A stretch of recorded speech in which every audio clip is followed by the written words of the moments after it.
जय जिनेंद्र, जय गुरुदेव। कैसे हैं आप सब? आज ख्वाहिश में आप सभी का स्वागत है।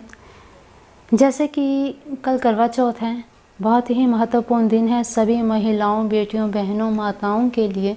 तो सभी को पता है करवा चौथ का व्रत किस लिए रखा जाता है। सभी माताएं बहनें अपने पति देव की लंबी उम्र के लिए, लंबी उम्र की कामना के लिए ये व्रत रखती हैं। तो आज हम इस वीडियो के माध्यम से जानेंगे कि चतुर्थी का सही समय क्या है, चंद्रोदय का सही समय क्या है और इस चीज़ में क्या नहीं करना चाहिए। ठीक है, तो साथ ही साथ एक ऐसा योग है, महायोग बन रहा है, जिसके बारे में आपको पूरी जानकारी दूंगी। तो वीडियो के एंड तक आप बने रहिएगा।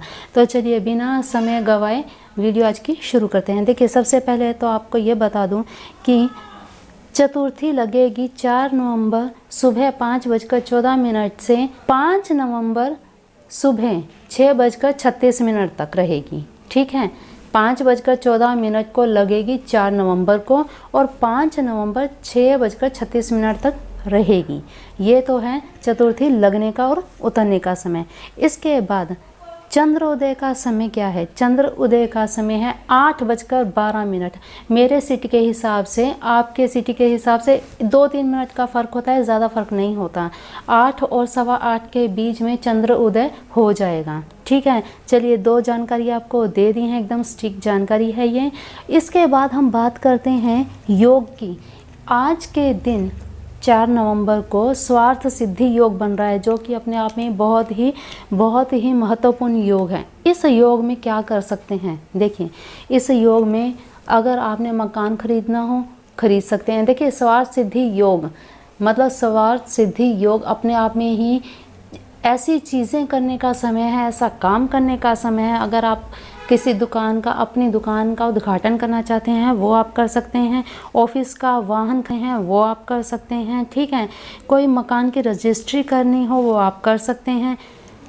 अगर किसी बहन बेटी का रिश्ता हुआ है, बेटे का रिश्ता हुआ है, उनका रोका करना हो, टीका करना हो, तो ये सब चीज़ें आप कर सकते हैं। स्वार्थ सिद्धि योग में जो भी माँ लक्ष्मी के कई उपाय बताए जाते हैं या घर में कुछ छोटे छोटे टोटके बताए जाते हैं कि आप ये उपाय कर लीजिए तो इससे आपको ये चीज़ मिलेगी, इस चीज़ को आपको प्राप्ति हो जाएगी, तो वो चीज़ें आप कर सकते हैं। तो स्वार्थ सिद्धि योग में आप ये सब चीज़ें कर सकते हैं। तो इसका आप बेनिफिट लीजिए। बता देती हूँ आपको कि स्वार्थ सिद्धि योग कितने से कितने बजे तक हैं। देखिए, 4 नवंबर सूर्य उदय से 5 नवंबर सुबह 4:51 तक है स्वार्थ सिद्धि योग। कब है? फिर से बता देती हूँ। 4 नवंबर को सूर्य उदय से लेकर 5 नवंबर की सुबह 4:51 तक है। ठीक है, पूरा एक दिन स्वार्थ सिद्धि योग है। इस योग में आप जो भी अपने महत्वपूर्ण काम करना चाहते हैं, कोई चीज़ खरीदना चाहते हैं तो आप खरीद सकते हैं। कोई आपको उपाय इस माध्यम से बताया गया है, मैंने ही अपनी वीडियोस में ऐसे उपाय बताए हैं जो आप कल के दिन कर सकते हैं। ठीक है, इसके बाद चलिए आपको एक चीज़ ये बता दूं। आप जानते हैं करवा चौथ का व्रत सबसे पहले किसने किया और कैसे किया? देखिए, बहुत समय पहले की बात है, पुराणों के समय की बात है। देव और दैत्यों में घमासान युद्ध हुआ था। उस समय देवतागण सभी बहुत परेशान हो गए थे दैत्यों से। वो उस घमासान युद्ध को जीत नहीं पा रहे थे।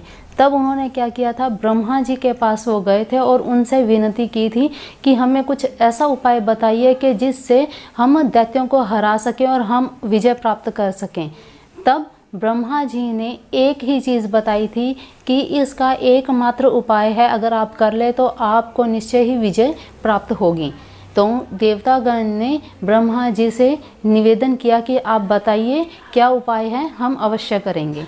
ब्रह्मा जी ने उनको बताया कि अगर आप सभी की पत्नियां कार्तिक चतुर्थी के दिन, कृष्ण पक्ष की कार्तिक चतुर्थी के दिन अगर व्रत रखती हैं, निर्जल व्रत, और चंद्र उदय के बाद ही अगर वो भोजन अन्न ग्रहण करती हैं, तब आपकी दीर्घायु के लिए कामना करेंगी, तभी आप इस युद्ध में विजय प्राप्त कर सकते हैं।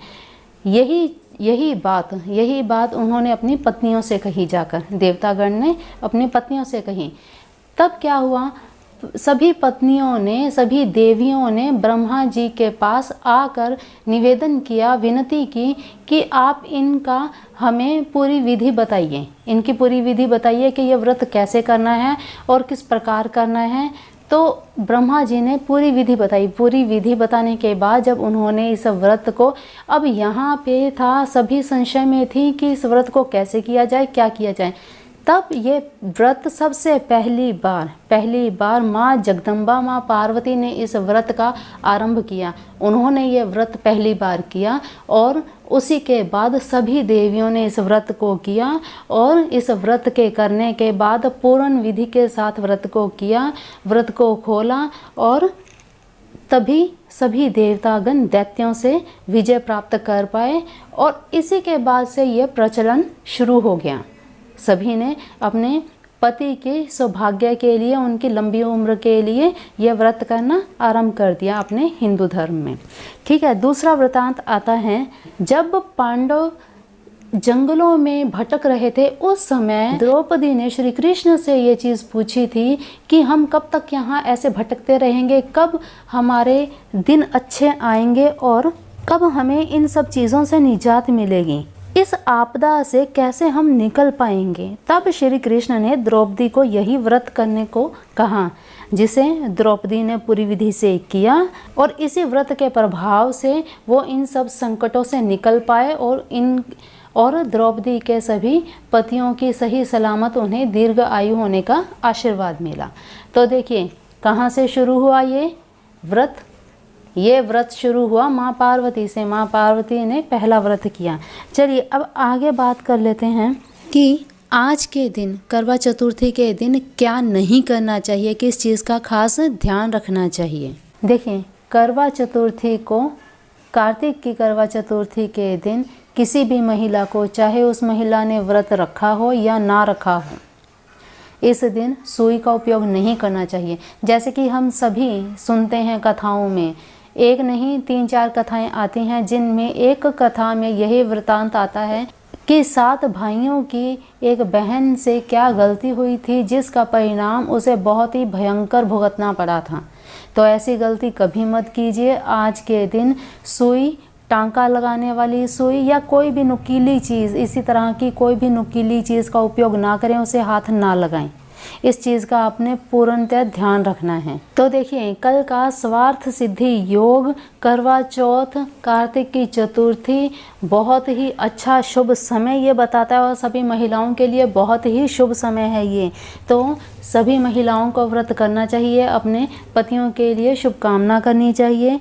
सभी महिलाओं, बहनों, माताओं के लिए ये व्रत शुभकारी रहे। इसी मंगल इच्छा के साथ अपनी इस वाणी को विराम देती हूँ। इसी तरह से आप नई नई इन्फॉर्मेशन जानने के लिए चैनल को सब्सक्राइब करके बेल आइकन प्रेस कर लीजिए, ताकि ऐसी जानकारी आपको रेगुलर मिलती रहे। तो अगली क्या इन्फॉर्मेशन होगी, उसी इन्फॉर्मेशन का इंतज़ार करते हुए अपना ध्यान रखिए, मस्त रहिए, स्वस्थ रहिए। कल का दिन आप सभी का शुभ हो। जय गुरुदेव, जय जिनेंद्र।